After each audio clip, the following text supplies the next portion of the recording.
Lamb's quarters is incredibly prevalent in New Jersey, and it looks identical to arugula, but it tastes absolutely horrible.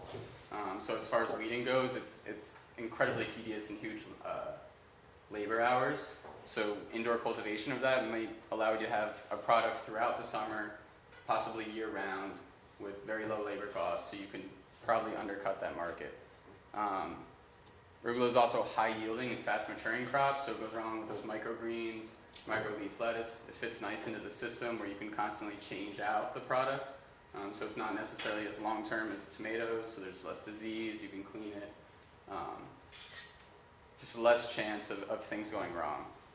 As well as a lot of vegetative growth per unit area of your space, so you're utilizing all the space that you're paying for. As well, there's a large market and high demand. It's definitely a niche market, and especially with that wasabi arugula, I feel like we can really hit that niche flavor profile, as well as eating with a salad, but going along with a specialty dish. It's a nice surprise that you might not see or even expect when you bite into it. And a lot of chefs could definitely kind of run with that idea. Any questions? So why did you think that the shoot length was an important metric to measure of your plants? Why is that shoot length important? I'm sorry, the root length, right? You showed the root length. Yes. Why is that root length important? That was more so to give, I guess, a visual representation of what else could show that these methods are more productive. So just looking at simply the shoot length of something, that's the harvestable part of the arugula.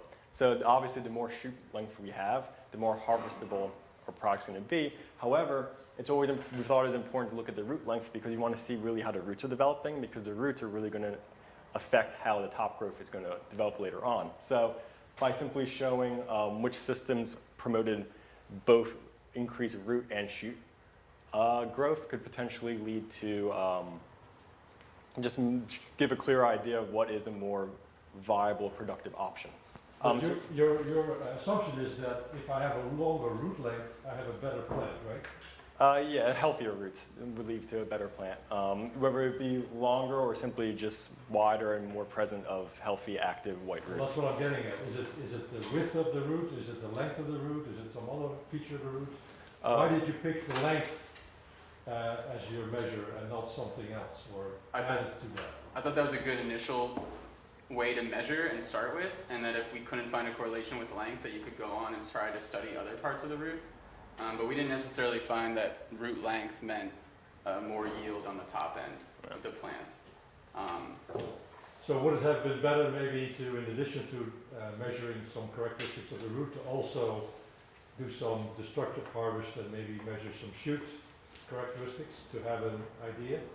And then maybe based on that you can then convince yourself that yes, there is a strong correlation between what happens with the root and what happens with the shoot. And therefore in the future, because it's easy to do, I can just look at the roots and determine what's going on the plant. Or if there's no correlation, then maybe I can't use any root information, I have to look at the shoot. Yeah, I mean... Because the commercial grower is only interested in the shoot, right? Yes. It is also labor intensive to look at the root growth in the aeroponic system, so that you either have to shut it off, you have to shut off the system to look at it, and then you're actually disturbing and removing the plant from it's to check the root growth. Yeah. So if you could eliminate that process and just say that the shoot growth is the most important part, I feel like that'd be a valuable, yeah. When you looked at your roots, what was your feeling about them? I felt like for systems that were non-soil based, so the netted pots with the clay and then also the rock wall, I feel like they really encouraged healthier root formation, because one thing I noticed when we put them in the soil medium is that if you simply looked at the roots, they kind of ceased growing once they were placed in the soil medium, as compared to the other mediums. So I just feel like maybe looking at the roots, regardless of whether it's being harvested or not, it's just better for, I guess, demonstrating to potential growers what would be a all-around better system to produce a healthier crop, whether it be marketable parts of the plant or not. You know. What did you think about the color? I noticed in we noticed in the rock wool, it stayed pretty consistent color. However, when towards the end of the harvest from up to October 24th, when we were about to transplant them, they started getting a little root bound, especially up towards the top. You can notice that some were actually starting to curl in on themselves, which I believe choked out some of the roots. However, once a lot of them were transplanted to the netted pots, we noticed a lot more vigorous root growth occurred, and it was white, I'm drawing a blank, filamentous, where it had fibers, you know what I mean, root hairs, very well defined root hairs. When I saw your pictures, I thought they looked a little brownish. And that told me that the roots were probably not that happy in the particular environment that you were using. And whatever it was, we don't know. What he pointed out was our initial problems in the timer, the pump, and the power failure. I think we had some root damage because of pump failure. We also had the secondary pump failure. So from, I think it was after October 24th that we had that pump failure. So the discoloration of the roots at November 14th was probably due to that lack of water. And we don't know how long that pump failure was. So that could have been the Wednesday after class, and we didn't catch it till the following Tuesday. So we're not sure how long that damage was occurring. But we felt the longer that our production went on, there was a decline in root health and overall vigor from our visual objective, whatever. Hence why we thought it would be better to harvest after 2 to 3 weeks.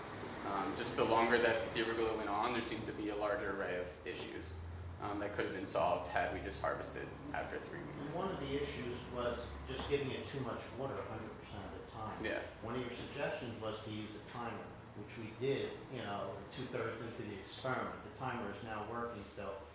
The aeroponic pump is only on for 10 to 15 minutes an hour, and that leads to a lot more oxygen. When we constantly submerge the roots, that may not be the best idea. It leads to more root diseases and lack of oxygen. So that's one thing just as academic, we want you to get an understanding of the horticultural properties of growth. And in the future, roots may well be some of the medicinal properties of other crops you may be growing rather than the top growth. Great report. Thank you.